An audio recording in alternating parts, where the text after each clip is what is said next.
Qué lindo, si no me mataba Luciano Lazzarini sin esa intro. Habíamos hablado hace 2 semanas de el emplazamiento original de la ciudad de Santa Fe, en el marco de este año en el que se celebra un número redondo de la creación de la ciudad, 450 años.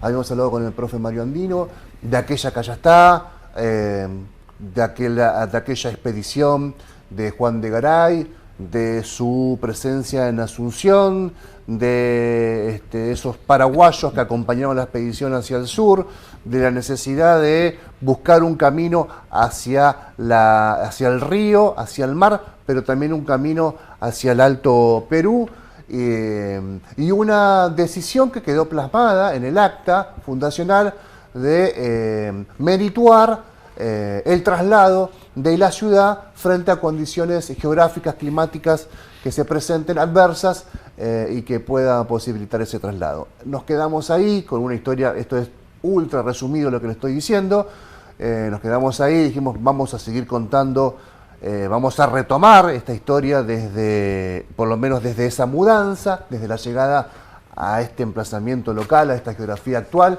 de la ciudad de Santa Fe, y vamos a asociar dos situaciones: la de la llegada, la constitución de esa ciudad que conocemos hoy con esta modernidad y con este desarrollo, que era obviamente muy distinta, y también una casa que es ícono de la edilicio, de la arquitectura, del emplazamiento y de las personas, ¿no?, que las habitaron, que también de alguna manera informaban sobre cómo iba a ser la constitución del poder de ahí en adelante en la zona sur de la ciudad. Me estoy refiriendo a la Casa 10 de Andino, que a propósito hay un trabajo interesantísimo de especialistas, de antropólogos, sobre el hallazgo de un pozo ciego en el que ya se han encontrado mucha información, muchos elementos que dan información de culturas europeas y también de nuestros viejos habitantes, antiguos habitantes. Quien está trabajando en esa excavación y quien conoce mucho sobre la historia de la ciudad es el licenciado en antropología Gabriel Coco, que además es jefe de investigación en el Museo Etnográfico. Está con nosotros. ¿Cómo te va? ¿Qué tal? ¿Cómo te va? Muy Gracias bien, por haber muy venido. bien. Bueno, muchas gracias a vos. Te pongo en el lugar que me quedé con el profe Andino en su Ajá, momento. que fue profesor mío. Profesor tuyo también. Sí, gran Fue profesor. profesor de todo. Sí, Uno sí, dice, sí, para Mario cualquiera en la es calle famoso, y es fue mi famoso, profe, Mario. dice. Bueno, Santa Fe se muda de Callastá, decide mudarse al emplazamiento actual. Y antes de meternos en 10 de Andino, la casa 10 de Andino, que es una casa muy característica, ya cuando metamos imágenes van a ver que todo el mundo la conoce, o casi todo el mundo la conoce. ¿Cuál es la organización primaria? ¿Se llega acá de qué modo? ¿Y quién elige ese lugar del sur? ¿O a quién se le ocurre que ese es el lugar como para empezar a pensar el desarrollo de la ciudad hacia los costados, por decirlo de una manera vulgar? Ujú. Bueno, el pedido de traslado fue de parte de los vecinos. Como vos bien dijiste, en el acta de fundación ya estaba previsto, como en otras ciudades fundadas en América, se preveía ya en el acta misma que si se encontraba un lugar mejor, digamos, más beneficioso para el desarrollo de la ciudad, se podía mudar. Y fueron los vecinos los que le piden al procurador y a su vez se le pide el permiso al rey para el traslado. El lugar donde se trasladó, donde está el actual emplazamiento, era parte de estancias. Recordemos que se funda la ciudad, pero se funda un territorio con una jurisdicción cuya área fue variando a lo largo del tiempo, pero la superficie equivale a lo que es la provincia de Santa Fe. Es decir, que no es solo la fundación de Santa Fe, sino la fundación de la ocupación, mejor dicho, de un territorio muy amplio. Entonces eso ya formaba parte del territorio. En primer lugar, era parte del territorio de la jurisdicción de Santa Fe, un punto importante. No era de Córdoba, no era de Buenos Aires. Y bueno, se elige ese lugar por la confluencia de los dos ríos. Lo que se había perdido en Santa Fe la Vieja, o uno de los principales inconvenientes, aparte de la guerra con la frontera norte, con los grupos indígenas que habían resistido a la conquista, era la vía, la ruta hacia el oeste y el noroeste, que era terrestre. El Bajo de los Saladillos se inundaba, entonces, bueno, un poco más al sur, el camino era más propicio, digamos, como para recuperar esa ruta, sin perder el río, la conexión con el río Paraná, que era la ruta fluvial desde el Paraguay hasta Buenos Aires y el Atlántico. Así que por eso se elige ese lugar. El barrio sur, si nos fijamos, es una de las partes también más altas de la ciudad. Nunca en ese momento no se pensaba cuánto se iba a expandir una ciudad. Ahora la ciudad se fue, con el tiempo se fue expandiendo, ocupando parte de las planicies aluviales de los ríos que la rodean. Por eso todos los problemas que tenemos recurrentemente de inundaciones de la ciudad, cosa que no ocurría en Santa Fe la Vieja. Se inundaba el entorno, pero estaba en un lugar mucho más alto que no era inundable. ¿Y quién piensa, Gabriel, ese emplazamiento? ¿Eso fue pensado, fue diseñado? Vos decías el hallazgo de este lugar como superador al de Cayastá, de ahí la mudanza. ¿Eso fue azaroso? ¿Fue pensado? ¿Qué grupo de personas, si sucedió así, participaron de elegir este lugar y ese lugar del sur como lugar de inicio? Claro, el grupo de personas eran los que formaban parte del cabildo, del gobierno, digamos, de Santa Fe. Fue planificado, digamos, no fue azaroso, sino que se buscó, digamos, por las características geográficas y, como te decía, dentro de la jurisdicción que ya estaba establecida para Santa Fe, ¿no? Porque ahí no estás tampoco al lado del canal principal del río. Claro, ¿no? Claro. Uno imagina, más cerca del canal podés pensar Colastine Sur, que de hecho hubo un puerto ahí hace muchísimos años. Sí. Y ahí aparece un emblema de la ciudad, que es la Casa 10 de Andino, año 1600... 1660, una estructura arquitectónica bellísima, mucho más grande de la que se conoce hoy y que se puede todavía disfrutar en el barrio sur, ahí muy cerquita de la Casa de Gobierno, que según pude averiguar, esto una averiguación rapidísima por internet, si no es la más antigua, pegan el palo de las más antiguas de las edificaciones del país. Es la más antigua del país en pie, digamos, de las viviendas. Así que sí, tenemos en Santa Fe la vivienda más antigua, que es, la construcción de esa vivienda, de la construcción de la ciudad, cuando se traslada, entre 1650 y 1660, se hace todo el traslado de la ciudad, que implicó desarmar una ciudad y armar otra. Se hizo con las mismas técnicas constructivas que se hicieron las viviendas principales en Santa Fe la Vieja, es decir, con construcción en tapia, los techos de tejas, con tirantes de madera.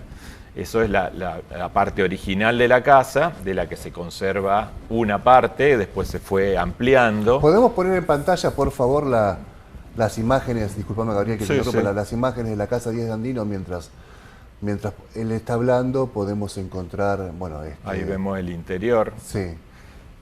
Estamos hablando 1650, 1660 su construcción. Claro, 1660. En 1660, cuando se establece el cabildo, es decir, cuando el cabildo ya se muda al cabildo en Santa Fe de la Veracruz, se da por trasladada a la ciudad. El traslado duró 10 años, pero se da oficialmente, digamos, se traslada el gobierno en 1660. En esos años se construye esta casa, que está frente a la plaza desde donde se trazó la casa. Recordemos que el modelo con el que se trasladó se siguió copiando, digamos, la traza de Santa Fe la Vieja y ubicando los edificios religiosos y civiles, como el Cabildo, en la misma relación que que tenían en Santa Fe la Vieja. Es decir, San Francisco está, con respecto a la plaza, en el mismo lugar que está en Santa Fe la Vieja, Santo Domingo, los jesuitas, etc. Y esta casa está frente, digamos, a donde se trazó la ciudad, es decir, que es centro del área fundacional. Que no fue de 10 de Andino en sus orígenes. No, tuvo varios propietarios. Es conocida por 10 de Andino porque son las últimas, digamos, ocupantes de la casa. Esa casa además tuvo ampliaciones, lo que vemos hoy. Esa casa se salvó de casualidad, digamos, gracias a un grupo de personas que lograron salvarlo cuando se expropiaron todos los terrenos para hacer el Parque del Sur. El Parque del Sur, claro. Se estaba demoliendo parte de porque esa casa estaba rodeada por otra construcción más moderna, digamos. No se veía ese techo de tejas, era otra construcción de 2 pisos. Se empezó a demoler todo, se demolió una parte de esta casa y bueno, se logró parar, digamos, la demolición y bueno, después pasó a ser ya museo, ¿cierto? Es decir, que esa casa estuvo habitada desde 1660 hasta 1940. Tenemos una larga historia de ocupación, de transformaciones, modificaciones edilicias. Ahora justamente salió un libro publicado de Luis María Calvo y Adriana Collado sobre la historia de la casa, donde cuentan cronológicamente cómo fue toda la evolución de la casa. Y nosotros desde la arqueología, nos ocupamos de lo que está debajo y que muchas veces, como nos ha pasado en las intervenciones que hicimos en el barrio sur, en la ciudad, que no está registrado, digamos, que no se sabía que estaba. En este caso, un pozo ciego de una letrina que tenían todas las casas. El baño no tenían baño, un cuarto de baño, sino que había una letrina. Hasta principios de primera década de 1900 no había baños en el interior de las casas. Que también se corresponde con un hundimiento, ¿no? Claro, a raíz de eso fue que Mariano Medina, el director del Museo Histórico, nos pidió que hagamos una inspección, digamos, arqueológica. Sospechábamos que podía ser algo de eso, ya que esa parte siempre fue patio y huerta, esa parte de la casa donde estamos excavando.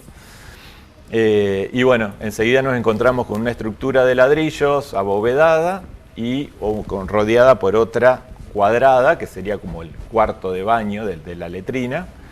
Y con la experiencia de haber excavado pozos de este tipo en la obra de tribunales, claro. Dijimos, vamos a excavar porque seguro vamos a encontrar basura, que era el segundo uso que se le daba, o el uso posterior que se le daba a los pozos ciegos o también a los pozos de agua o a las cisternas cuando se dejaban de utilizar.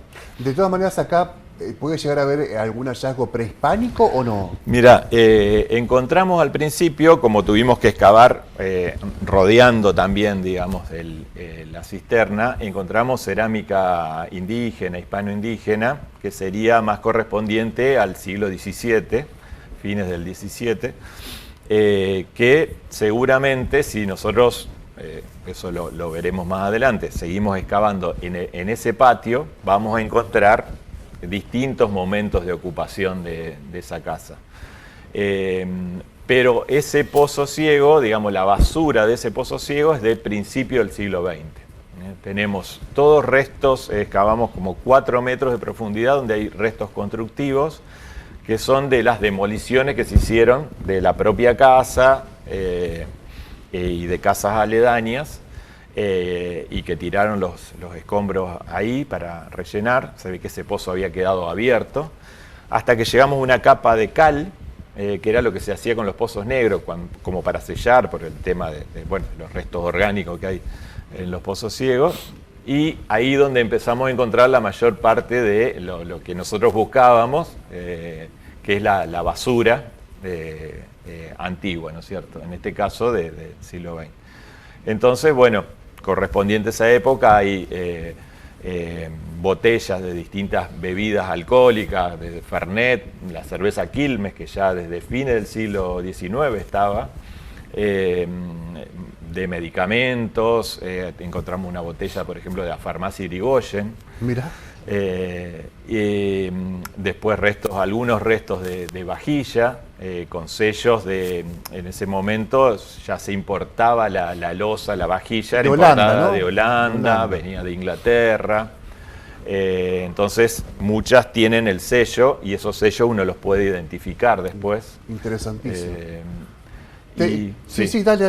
No, y después restos de fauna, digamos, de las cosas, gallina, cerdo, vaca, peces, que también nos habla un poco de la dieta de la gente, ¿no es cierto? Sí. La última, Gabriel. Sí. La ubicación de esa casa y la vinculación durante muchos años a la familia Díez de Andino.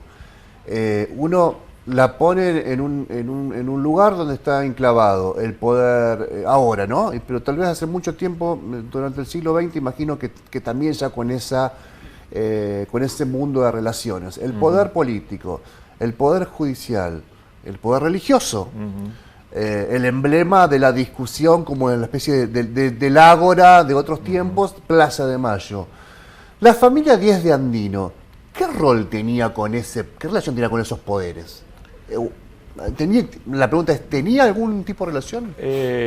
No, hay algo muy interesante que no es en relación a su rol en el poder, digamos, como relación del poder, sino más el relato de lo que pasaba en Santa Fe, que es el diario de Díez de Andino, donde él fue escribiendo lo que iba pasando en la ciudad, desde las guerras civiles, digamos, y todos los hechos que iban sucediendo. Pero no hubo una participación, digamos, de la familia en el poder. Digamos. ¿Y ellos a qué se dedicaban? Y no tengo bien claro todos, de toda la familia, digamos, cuáles eran los distintos oficios que tenían y roles. Porque, bueno, son muchas generaciones, después se fueron agregando otras casas, tuvieron casas de... Otra cosa importante, me olvidé decir, que hubo frente, digamos, sobre calle San Martín, en un momento funcionó la Facultad de Farmacia y Obstetricia, donde salieron las primeras obstetras de Santa Fe y de una de las primeras del país. Sí. Y en el Pozo Ciego encontramos, por ejemplo, restos de unos vidrios que son las muestras de para mirar en el microscopio. Los preparados de las muestras. Entonces, bueno, también estamos explorando esa vía, de la relación no solo de la vivienda, que esa basura sea solo de la vivienda, de la vida cotidiana de la vivienda, sino que tenga relación con otras, en este caso una institución que estuvo en ese mismo lugar. Así que es muy rica la historia de esa casa por la complejidad que tiene, por las distintas familias que vivieron. Y bueno, a través de la arqueología uno va buscando distintas vías. Estamos, por ejemplo, ahora que están digitalizados los digestos de la municipalidad, todas las normativas, había normativas con respecto a las letrinas, sobre la construcción, hubo un censo sanitario en 1901, donde se censaron no solo las viviendas, sino también el estado sanitario de las viviendas, ya que hasta que no hubo agua corriente, no hubo sistema de cloacas, el tema de las pestes, las enfermedades, era muy crítico, ¿no es cierto? Sí. Entonces, hay un montón de vías que estamos explorando a partir de los objetos que vamos encontrando. Muchas gracias por la visita. Muy, la verdad, muy interesante hablar de la historia de la ciudad, de una casa que es en su antigüedad única en el país, la más antigua del país, que todavía está en pie y que es una referencia histórica para aquellos enterados, aquellos neófitos, los que les guste la historia. Ahí encuentran un lugar para entender mejor nuestra región. Vamos a una pausa y ya volvemos.